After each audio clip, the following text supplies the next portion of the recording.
KZN disaster management teams are on high alert following a warning of heavy downpours in that province.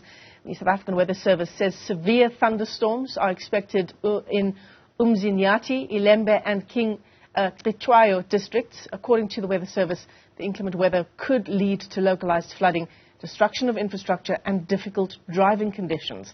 Dr. MEC Sihle Zigalala has urged communities in those areas to take precautions and to stay vigilant. KZN, as you know, is still recovering from the devastating April floods that killed hundreds of people and left thousands more homeless. The United Nations and South African government have agreed to work together towards transforming informal settlements. A UN delegation visited eThekwini yesterday as part of a global mission to create policies that will improve residents' living conditions. Thousands of people are still living in community halls in the metro after losing their homes during those April floods. Newzroom Afrika's Karinda Jagmohan has our report.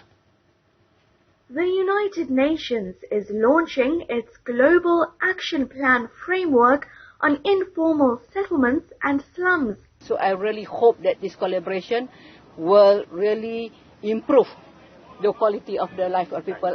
And at the same time, how can we, UN Habitat and government of South Africa, to work, because we, UN Habitat, we have the technical expertise.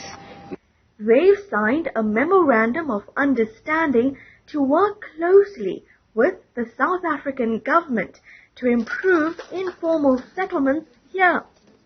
We already list down what are the things that we would like to do. One is on the planning, on the policy alignment. Second is on the actual work on the ground in terms of the human settlement or participatory slum transformation. This is one of the projects that you can see that is not upgrading but transform from what you see to here.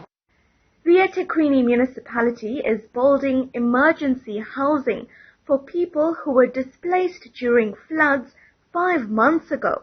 At the last check, we had around 6,000 people that were still housed in mass care centers, but the number is going down every day because there are interventions that are being made every day to move people out. We were constrained, as the minister had alluded to earlier, we were constrained by the absence of a policy that deals specifically with housing of people in temporary shelters and the budget for that. So since the approval of Cabinet last week, it is going to help us to move with speed to move people out of the temporary shelters. With more natural disasters expected and on advice from the UN, this minister has realized the urgent need for a system that will efficiently respond to public emergencies.